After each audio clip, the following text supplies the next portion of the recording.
Dogpatch. Yes, indeed. We just got done eating some carnitas. Oh, that was beautiful. And everybody does this, but I challenge anyone to fuck with the Mexican food in Chicago.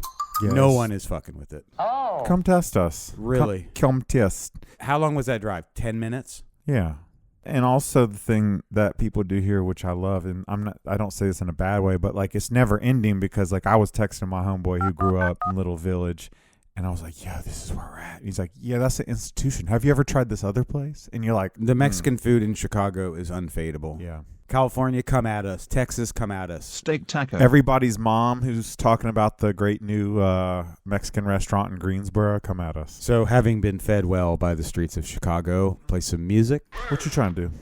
You came at me with the idea of doing kind of a crooner show, like a show of singers that had kind of big showbiz voices, you know, taking cues from people like Sinatra and Dean Martin, because I don't have shit like that for the most part. And you probably don't even have that many, right? You were just like... Well, it's something that I noticed, like you get like a record by a lounge act or like some, you know, private thing by some guy who is like swinging for the fences vocally, but like it's a trio behind him. And it's always interesting to hear a dude singing super hard with like a drummer just like slapping behind him. And you're like, oh, this is not polished. Like it's kind of like garage lounge or I don't make me do this. You volleyed the idea to me, and I said, no, Kirby, we're not doing that. We're going to do spooky pop vocals of the decidedly un-Sinatra type. Yeah. So we came to a little middle ground, if you will. Basically, I brought you some clay, and you made a pot. To state clearly what we're going to be playing today is late 50s, early 60s pop vocal records. Now, these particular ones I've chosen have a distinctly like spooky or beautiful vibe, a sublime quality to them. This isn't normal shit. You have to listen to 1,000 of these to find the one that has the particular qualities that we'll be demonstrating on the show today. Well, I was going to say that's probably why you kept them, is because you were like, oh, this is... Yes, it had an extraordinary facet that I found attractive. So to give the listeners a general idea of what we're talking about, the first thing we'll listen to is by an artist named Veda Bell. This thing's probably like from 58 or 59. It's on United Artists. Almost all of this stuff will be on major labels. Looks like some geezer United Artist shit you wouldn't touch because you're like, that's not going to be the dank slaps I want. Mm-hmm. But this is a very particularly effective record. It's called I Must Go. She loves him. She loves him. She wants him to know. Wherever he wanders, that's where her heart goes. It all began in one exciting moment. I must go where my heart has gone. I loved him so, but much too proud to show it. I must go where my heart has gone. I've let my pride misguide me too often. I'll let my heart lead me from now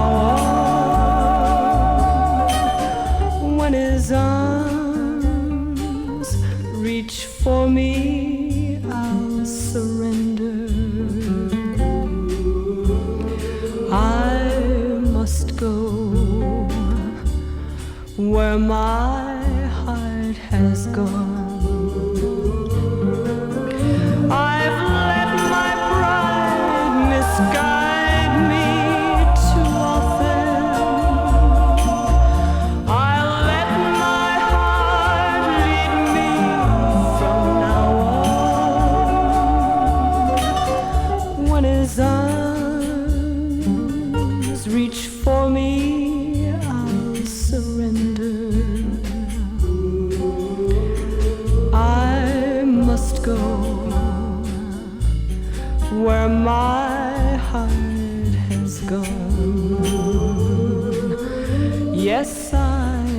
must go where my heart has gone.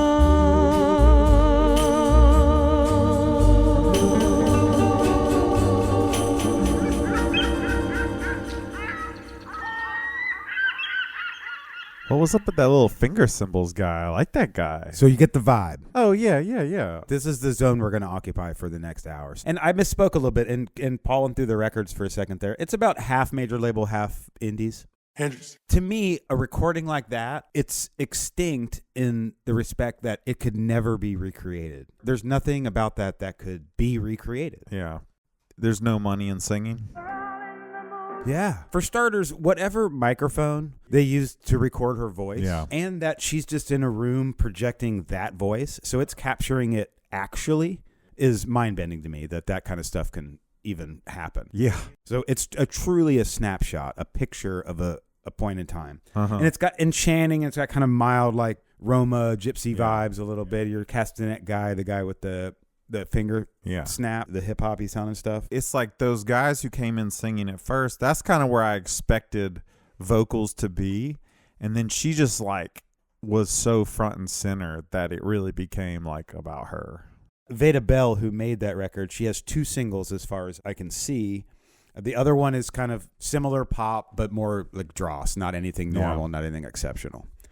So the next thing we're going to listen to is Needing Your Love by Jimmy Gooden, which is a indie record. It's on a label called Crossfire. It's from Lake Elsinore, California, which is kind of like middle of nowhere, Northern California. What's up, bro? But to your point earlier, this does have kind of a lounge feel in that you can feel the room, and you can tell that it's not your Ramada Inn or Holiday Inn. This is like probably a little bit more oaken and dark wood lounge with a very slight chalet, fires burning. You're getting the vibe for sure. And it's also got kind of like a jazz trio feel a little bit too. But again, very effective and transportive, and is kind of describing real human shit.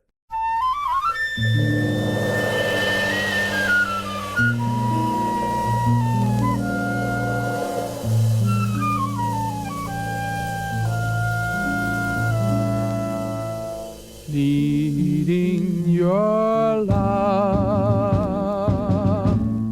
like I do. I hope you're needing mine too. I need your kiss to make my day complete. I think of you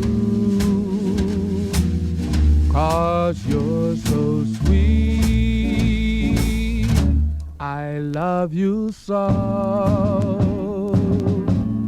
this you know.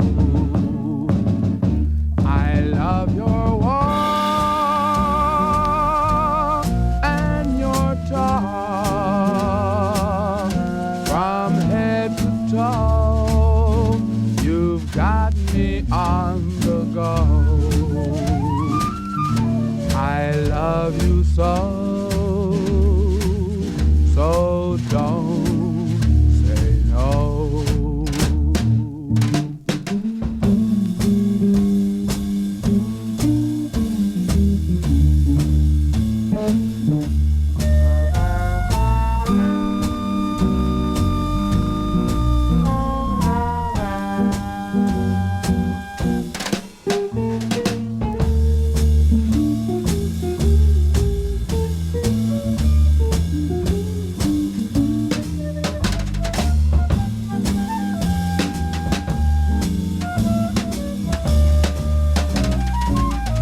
Hoping all day as I pray, I want to hear you say when. Why should I wait so long to hear your yes? Just listen, dear, and don't say no.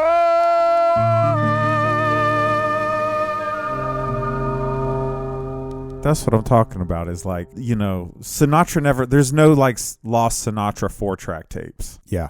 Like that. Intimate, small time. Direct into the board. Yes. So that was Jimmy Gooden on Crossfire, Needing Your Love from Lake Elsinore. Ever heard of it? Yeah. I had heard about it. There's a few other things on this label. It's pretty strange. Pastoral, I'm guessing. Yeah, it's in like a forest, I think. Mm-hmm. It's not on the coast, though. It's like central, I think, central part of the state, but way the fuck up there. Hey, man, is that Freedom Rock? So these kinds of records in the world, like, you have to listen through so many of them because this was the quo kind of sound, you know, for most of the, 50s and early 60s for just, generic white people. This kind of like easy listening, MOR, pop shit. But like any genre, that you sift it and you really listen to through it all, and you can find stuff that's actually remarkable. I don't think that they set out to make a remarkable record. Maybe time has done good things to it. Yeah. The flaws have become the like... This kind of music doesn't happen anymore, and if it does happen, it's just pastiche. Mm-hmm. So this was living music at the time that they were making this kind of easy adult kind of music. It's like Bublé or nothing now, I guess. Yeah, it's kind of like if Guy were to get into a room and sing like Jimmy Gooden with just a little jazz trio behind him, like there's an authenticity that's missing because it's not music of this era. Yeah. This was contemporary music then. Dude. Hopefully we're not going to put you all asleep with our geriatric playlist today on Dogpatch. But you'll find that these songs are like effective. Like you'll find yourself humming these little melodies and the way they say these words and stuff. No, we're gonna get a residency in Palm Springs off this. We're gonna go platinum in Palm Springs. No, like Glendale, Arizona, straight geezer world. So the next thing we'll listen to is The Golden Key by Randy Starr on Dale. He has 1 billion records. He sometimes kind of strayed into kind of a little bit rockabilly type stuff. But this particular one is interesting, and I think it's kind of proto-hippie. We want to be free. The sentiments he's expressing are like what would become kind of hippie ethos, but it's a really great song. Cool.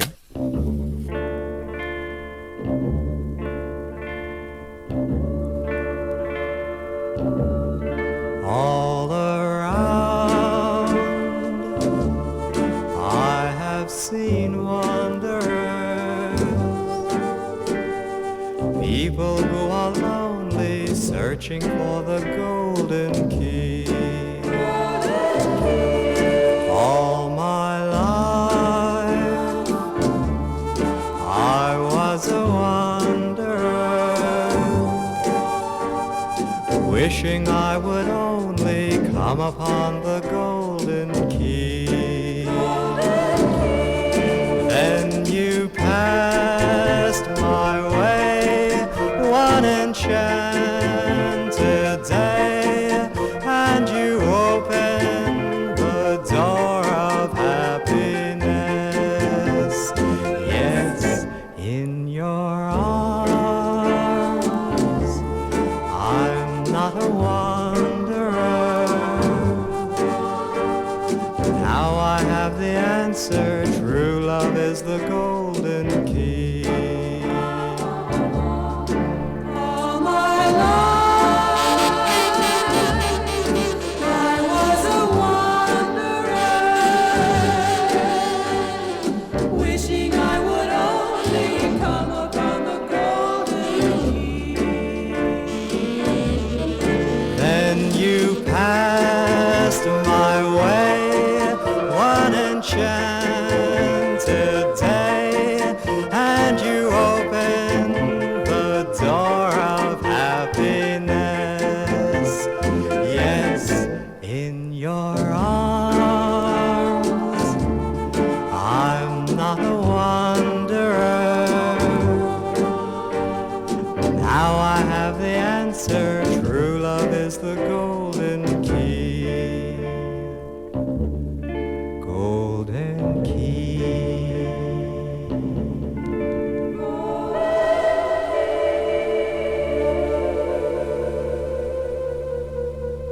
Ooh, it's so good.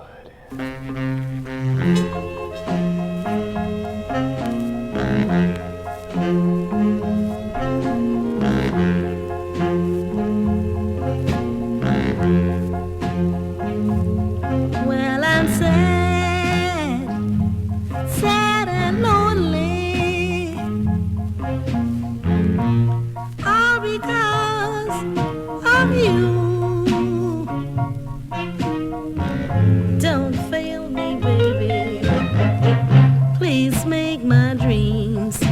come true.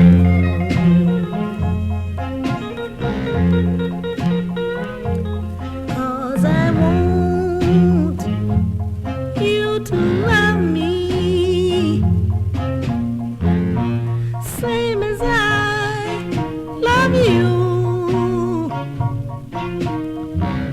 Don't fail me, baby. Please make my dreams come true.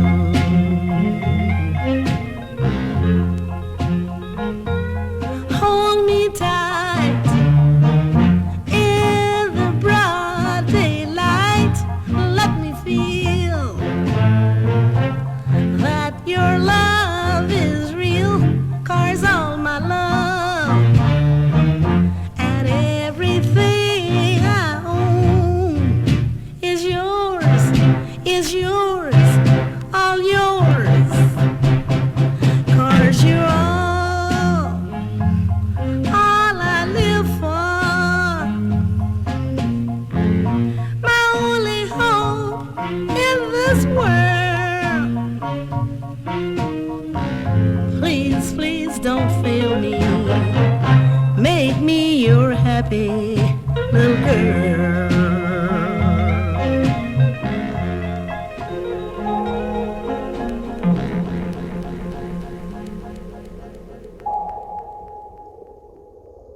So that's definitely the most R&B thing we'll listen to today. That's Ella Johnson on Roulette, probably from like 1960 or so. Mm-hmm. Spooky and like kind of unforgettable, I found. Spooky, unforgettable, but the spookiness does not come from reverb abuse. No. It's really more of like an attitude. Well, the dirge tempo Yeah. is definitely a factor. It immediately tells you how it's feeling. Mm-hmm. There is a depth to it, but immediately you're like, this is sad, or this is, melancholy. Mm-hmm. I think those might be some of the qualities I look for when I'm listening to this pop stuff, is that there's a certain like longing or melancholy type vibe to the whole thing. Because the thought of listening to some like Chordettes type, just like Mr. Sandman, because that's happening at the same time, Yeah. just is not going to happen. Maybe it's a function of me becoming a geezer. I just want slow and sad. Upbeat white pop music from the late 50s and early 60s is a hard road to hoe. Mashed into a mono channel with sock hop kind of. Relentless, like enthusiastic punishment from some from some teen, Getting beat up by like 1950s cheerleaders. Glee. Yeah. Killed by Glee.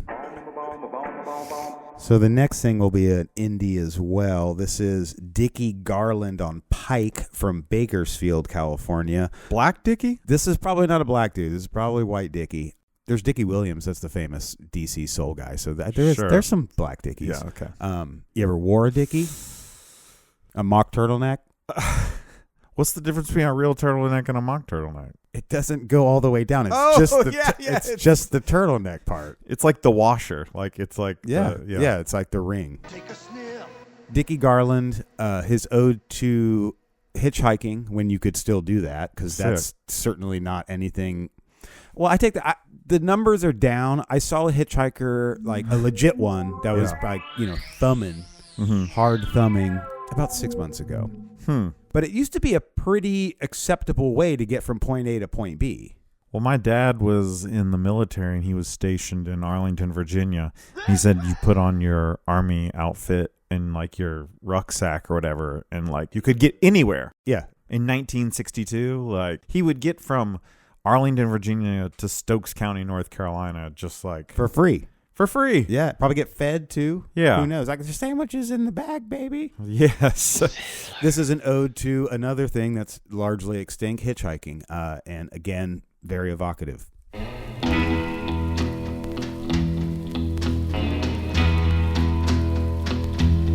Have you ever walked down a lonely road, seeing things that aren't there?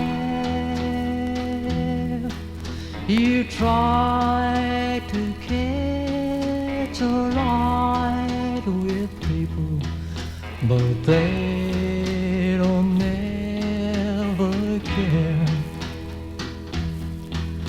They talk, they they criticize, say things that aren't true, not ever thinking that you might be blue. He got no destination, nowhere bound, just a lonely hitchhiker from town to town. But someday though, he'll make good, you know, and then you won't always be on the go. You think of things you know you can be, walking in the night when you can hardly see, walking through nothing but miles of trees. I know cause that hitchhikers me. I know cause that hitchhikers me. I know cause that hitchhikers me. Recalculating. I like hearing those footsteps in there. I like to think about that being like recorded, like while he's walking down a hallway. Or walking on the side of the road. Yeah, I guess that's what it is. Like the footsteps into the horizon. But you have to communicate those footsteps with the like. Yeah, that's the two coconuts. That's a really neat record, and it's got a little bit of country in it, but the other side's pop as well. So this guy was definitely somebody who fancied himself as kind of a pop dude. I'm Casey Kasem. My dad has like, my grandfather was a truck driver, so I think my dad was really sympathetic to the art of hitchhiking, and like I was just thinking about like, there's a guy named Cecil Fortner that my dad gave a ride from Arizona to Louisiana, and like I know so much about this dude. And they met on the road. He picked him up. And the guy was complaining because, like, some Mormon guy had picked him up and wouldn't let him drink coffee. And then, like, some, like, Bible guy picked him up and wouldn't let him smoke cigarettes. And he just really had a rough day. And my dad said he fell asleep with a tobacco chaw in his mouth. And he was going to see some woman named Henrietta Nolke. And my dad, I think as recently as 1978, has written, Cecil Fortner loves Henrietta Nolke like in a bathroom stall. That one's for you, Greg. Oh, my Lord. Come on, Greg.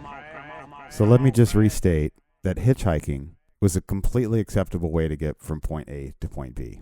The hitchhiking lobby has really fallen down over the last couple decades. Which is a symptom of something larger in that everything that you were told growing up not to do has now become not only acceptable but required. So at the advent of the internet, the whole MO was do not talk to people over the internet, do not give them any information, particularly any personal information. Yeah. Now it's all about how much of my personal information can I put out for everybody to see. Enhance. I remember like before cell phones, there was actually, I knew people who'd go out of town and they'd be like, hey, I'll be out of the country for the next couple weeks. So da-da-da-da-da-da. And it was like, don't do that because people will know you're not home and they'll rob you. Yeah. And now it's like you're live streaming your absence. You're like your life. Where Yeah. you're at, I was reading the paper recently. So the Pop Smoke guy who recently got killed, a rapper from New York, I believe, Yeah. was killed because he was on Instagram flossing with a bunch of money in a fancy place, and somebody saw the luggage tag or a box addressed to him that was right there, and then just ran to this location, robbed him, and killed him. Yeah. So if we were to listen to what we were told and not tell anybody anything, don't snitch was like kind of ingrained, you know, as particularly in the beginning of the internet, like don't say anything. Yeah. Just shut the fuck up. Now you're saying everything. You're like, it doesn't help. your pen is dropped. So this next thing we're going to listen to is from your coffers. You want to talk about it a little bit? I don't know a lot about it. I just found it. And, you know, because I'm here, I'm doing a couple gigs while I'm in town to pad these exorbitant Dogpatch expenses. The catering alone is, I mean, your eyes would fall out of your head if you saw our catering. I want some more. You got to see this play. This thing, you know, is the kind of thing that you can only play on a podcast or at a like DJ night with no dance floor and no dancers and no people and no patrons And no DJ. No dancers, No patrons, no DJ, no bartender. Best gig I ever had.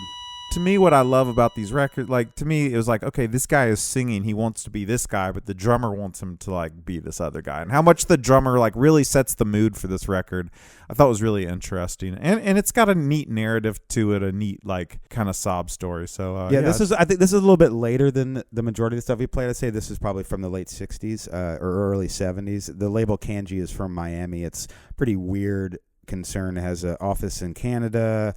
There's pop, there's soul, there's island stuff. This is Vic Ackers' Dear Mom. The Vic Ackers. The Vic Ackers.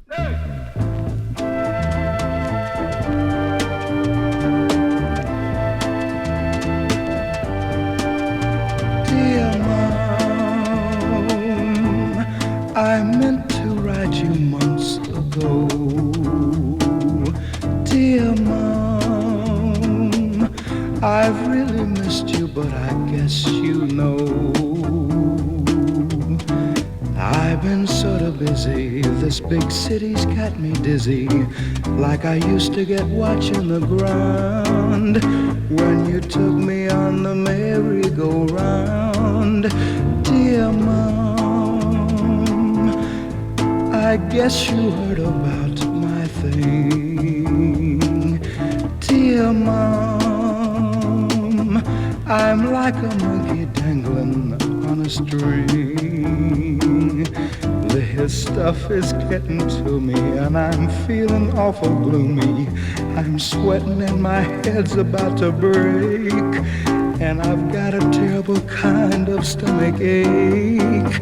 I'm trying to tell you how I feel and it ain't easy, 'cause I can't calm my shaking hand. I'm trying to tell you how I feel. I'm sick of craving stuff sold by the bacon soda man. Dear Mom, you're gonna have to trust in me. Dear Mom, I know I've caused you lots of misery, but Mama, something happened last night that's changed all that. I woke up in my flop house room and smelled smoke.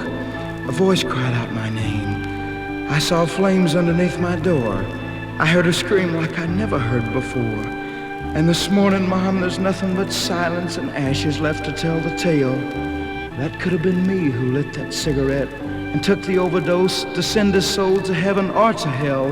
That's why I'm gonna fight it. I'm really gonna fight it. This time I know that I can lick it. This time I'm gonna kick it. And when I do, I'll call you on the phone. I'll say, Mama, it's your son, your little boy. I love you, and I'm coming home.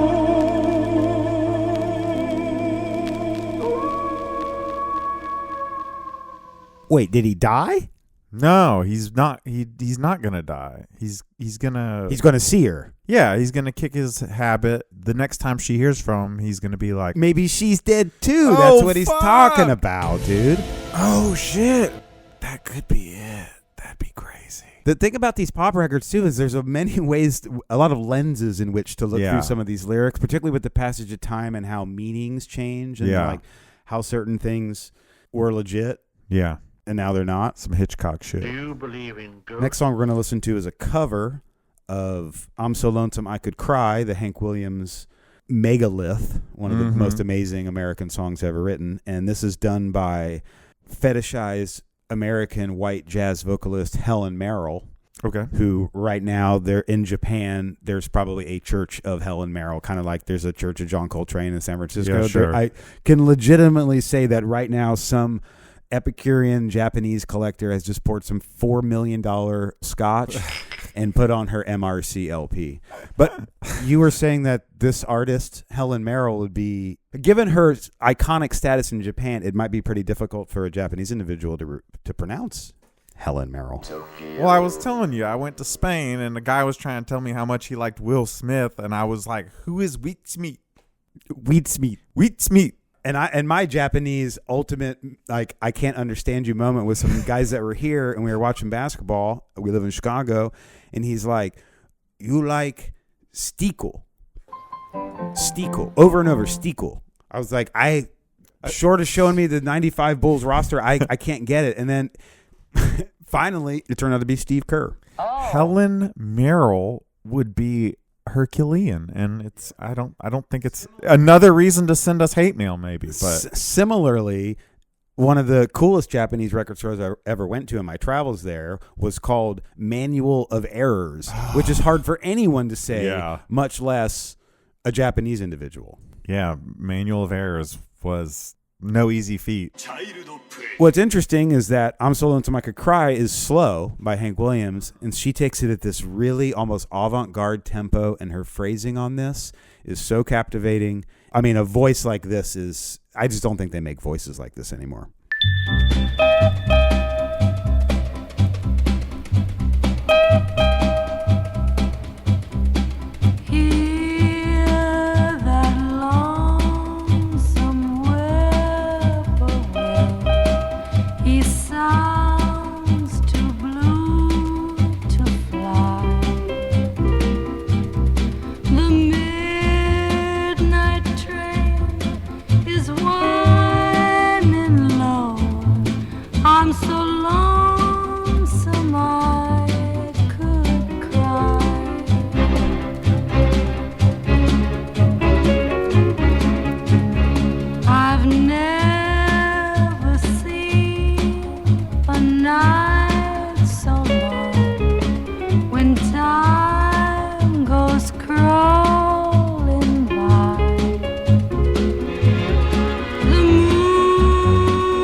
Baltimore,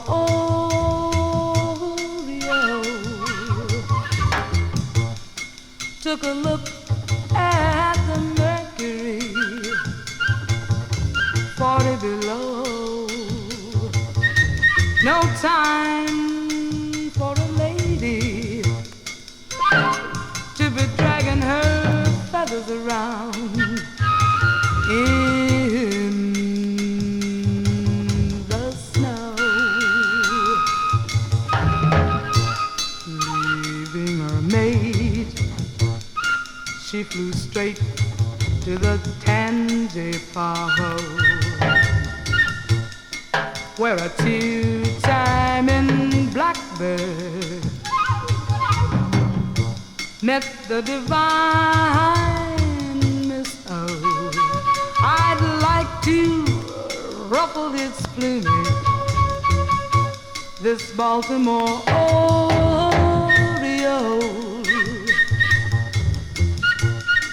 Messed around with that blackbird till he singed her wings, but forgiving is easy.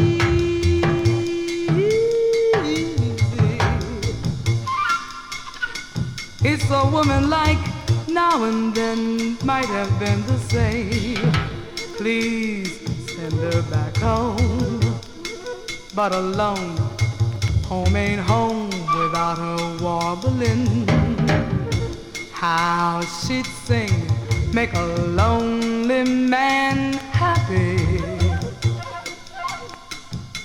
Baltimore Oreo.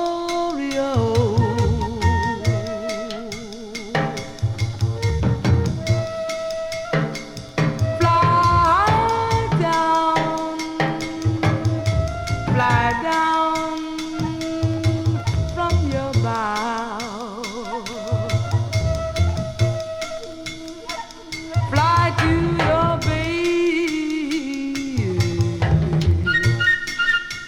now.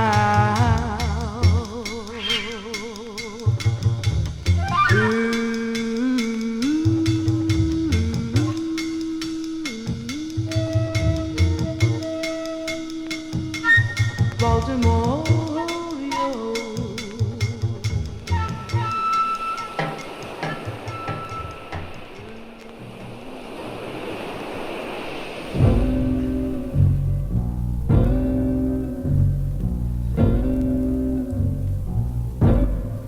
Put in jail by a Nashville judge. No one they go my bail. Nobody cared that much.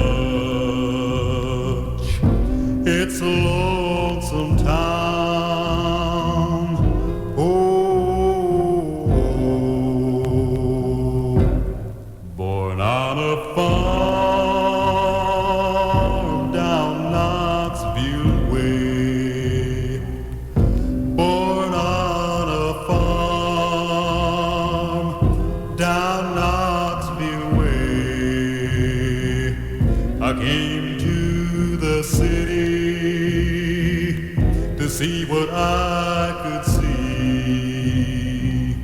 Oh, well, the lawman got me a thing called vagrancy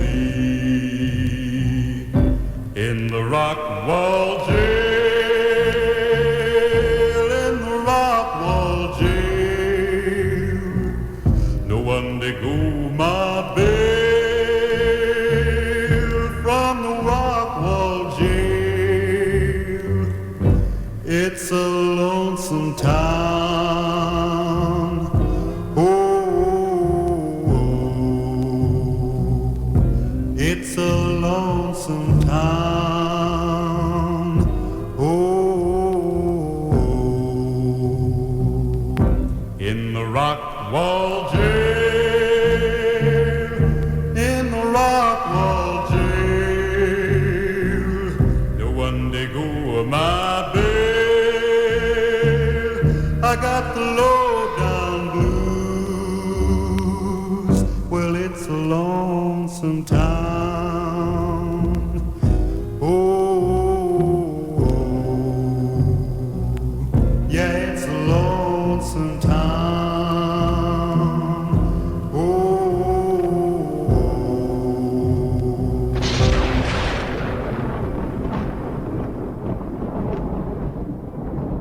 I mean, that really sounded like the band was in the hotel room next door. Yes, that was Virgil Holmes' Rockwall Jail on the Wells label of unknown origin. No idea where that thing is from. Pretty spooky, kind of like Belafonte-esque.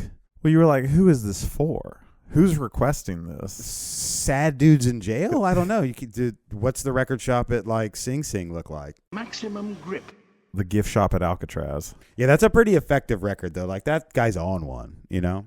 This particular copy of this record came from Prince Paul's storage locker. No. Yeah, pretty good. I don't know much about it. It may be from New York or those parts. A lot of vibe in that though. That he sampled that for the second Handsome Boy Modeling School CD?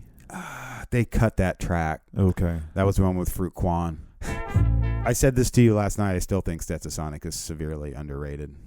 The drum programming on Fire. My God. I played it for you. It sounds like Metro Boomin. Youngheads, wake up. If you were born 1980 or after, you may need to go back and revisit Stetsasonic. I missed a lot there. And the best part about that little bit of content nugget is that certainly nobody's going to find it on a podcast about pop vocals. That Sonics on Fire has some pretty intense drum programming. Also, if you dip a cigarette in formaldehyde and smoke it, you will get fucked up. Call Charm. Wizard is about to die. So the next thing we're going to listen to is another female vocalist. What I'll do is I'll play 2 female vocal songs back to back, both of which are extremely weightless and kind of hovering. Okay.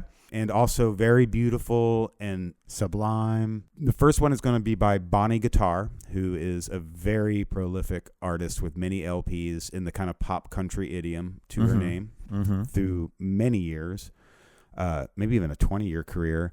And then we'll back that up with a jazz vocalist of note by the name of Shirley Horn and a song called Wild as the Wind on a small New York label called Stereocraft.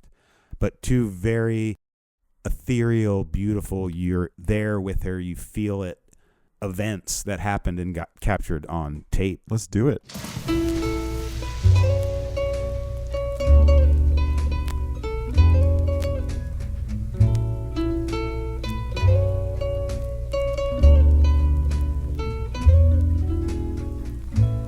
Candy apple, red, red lips.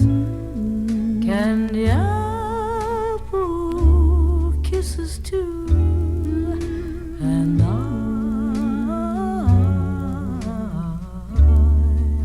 had the lips of a fool. I kissed you. Candy apple, red, red lips. Sweet, sweet were the lies they told, and I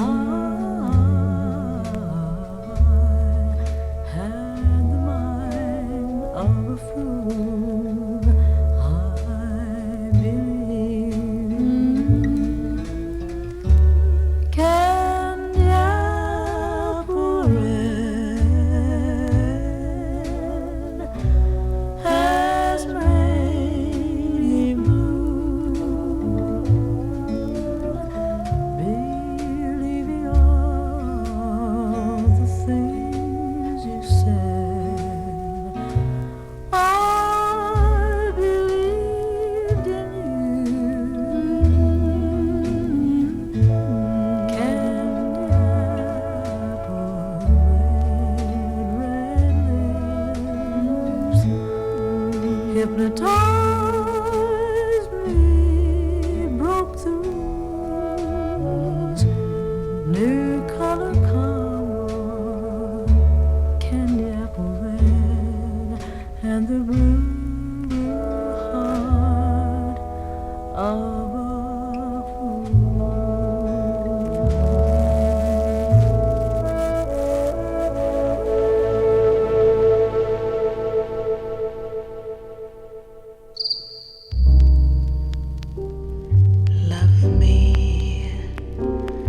Love me, say you do.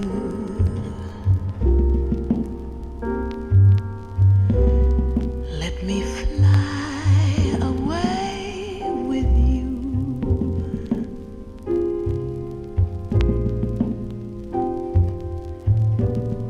For we're creatures of the wind, and wild is the wind.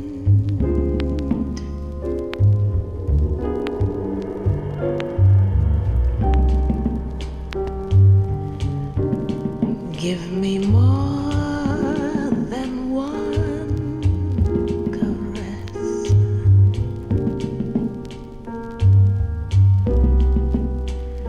Satisfy this hungriness.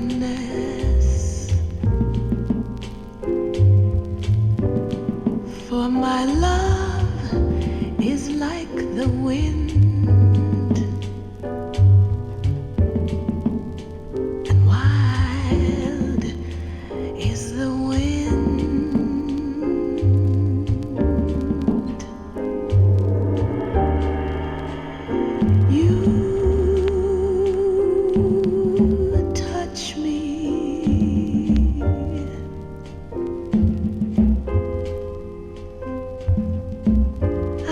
the sound of mandolins.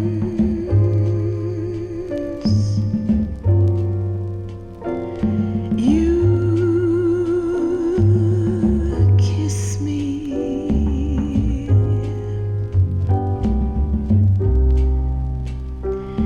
and with a kiss the world begins.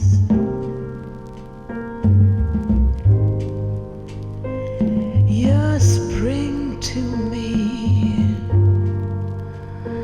Goodbye. All things to me. Your life itself.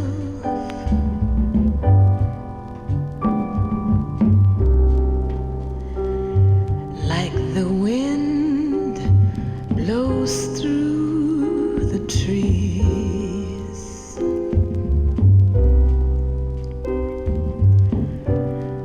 Oh, my darling, cling to me. For my love is like the wind, and wild is the wind, the wind. Wild is my love for you.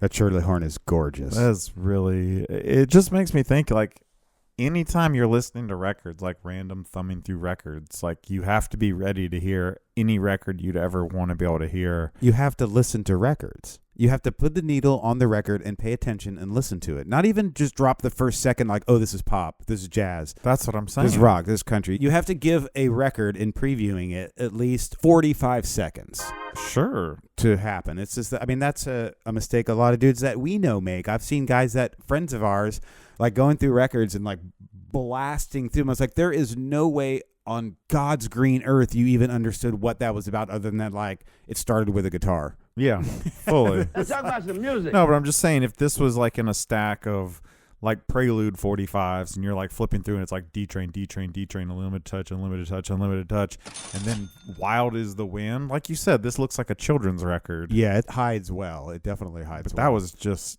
haunting. That was like some Ahmad Jamal live at the Pershing. Captivating is the word I would use for that. And that's certainly a jazz vocal and not so much a pop vocal like some of the other stuff we've been But listening to today. super breathy, super up close, super like whispered, like, Again, capturing that yeah. without sacrificing any of the soft volume and emotive parts of the band and her voice, capturing that and still being able to reproduce it so we can hear all that. No plugins, no. Fuck no. That doesn't even sound like it was made with electricity. Yeah. That sounds like part of the natural world, that Mhm. you literally were there. Again, one more case for the vinyl record just being the most amazing postcard from another time. You know, you never know what you're going to get, particularly when you're sorting through millions of pop records. Sandwiched between two Limp Bizkit jukebox 45s. Ugh, if only. If only you could find a really great, like, clean 50s record like this or early 60s record between Ugly Kid Joe, Green Jelly 45s with jukebox tags. Shit, even that stuff's probably worth some money at this point, right? Ugly Kid Joe on 45. Everything About You 45, jukebox only. Siri, how many Ugly Kid Joe 45s are available? Roberto, run Green Jelly stats on Discogs. Searching. Nelly. Green vinyls. Self-destruct. Initiated. Shirley Horn is a fairly known commodity. She has a LP on Perception, I believe. There's a song in there called Confessions of a Drug Addict Roll that, like, in the Rare Groove days, Oh, damn. that kind of stuff was floating around. For somebody whose name you think you recognize, Shirley Horn, obviously it's not Lena Horne, but Shirley Horn, you're like, sure, maybe. She's still pretty obscure, kind of working on the margins. You got to be pretty fucking jazzy to be familiar with the ins and outs of Shirley Horn's discography. They're probably playing her at that Helen Merrill bar in Japan, right? After the Helen Merrill session. Shirley Horn's not going to be any picnic for that guy to pronounce either. Doors closing. So we've encompassed a pretty good amount of vocalese. I mean, we took a very small sample year-wise. I'd say it's about only like a 10-year period or whatever. But we've explored, even within this hour, lots of amazing voices, amazing and evocative kind of soundscapes, if you will. Treatments. The other thing about pop vocals is if you weren't a folkie, sometimes that would be your default. We'll just be singing. I wrote these. I'm not a musician, but I wrote these words. I want to express them. Sure. So the final thing that we're going to play is from Belen, New Mexico. It's on a label called Chucky, which was distributed by Little Richie. And Little Richie was kind of like the man for all records in the Southwest at the time. You'll see his stickers on billions of records. Most of the time they're country or pop records, but he had his hands in everything going on in the Southwest for the most part. And again, he was based in Belen, New Mexico. Wow. This is by a fella named Orlando Sanchez. Don't think this one's Googleable. It's called I Know Now. And there's a dedication on the label. It says, in memory of Daniel Fernandez. And I've listened to this record a lot. And I've created this mythology that Orlando Sanchez the song is about his fallen friend, who I want to believe is his lover. So there's this like underground element to it, because it was probably very difficult for a Mexican American, I'm assuming Orlando Sanchez, to make a very open and beautiful ode to a fallen gay lover. So it's not expressly said or anything, but the more I've listened to it, I was like, this has to be what this is.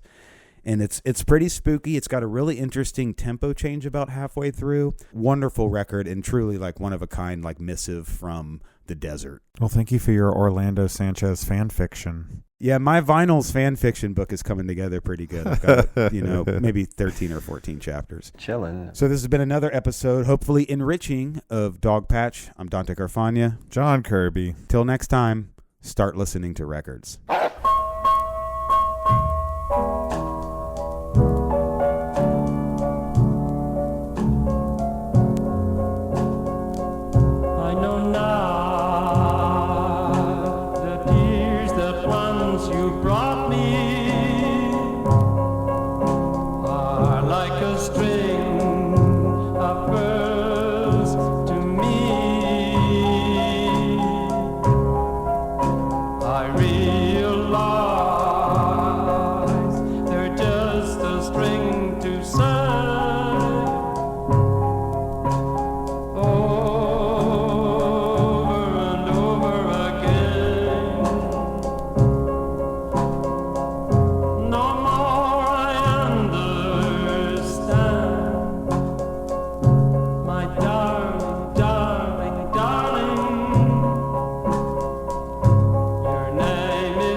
String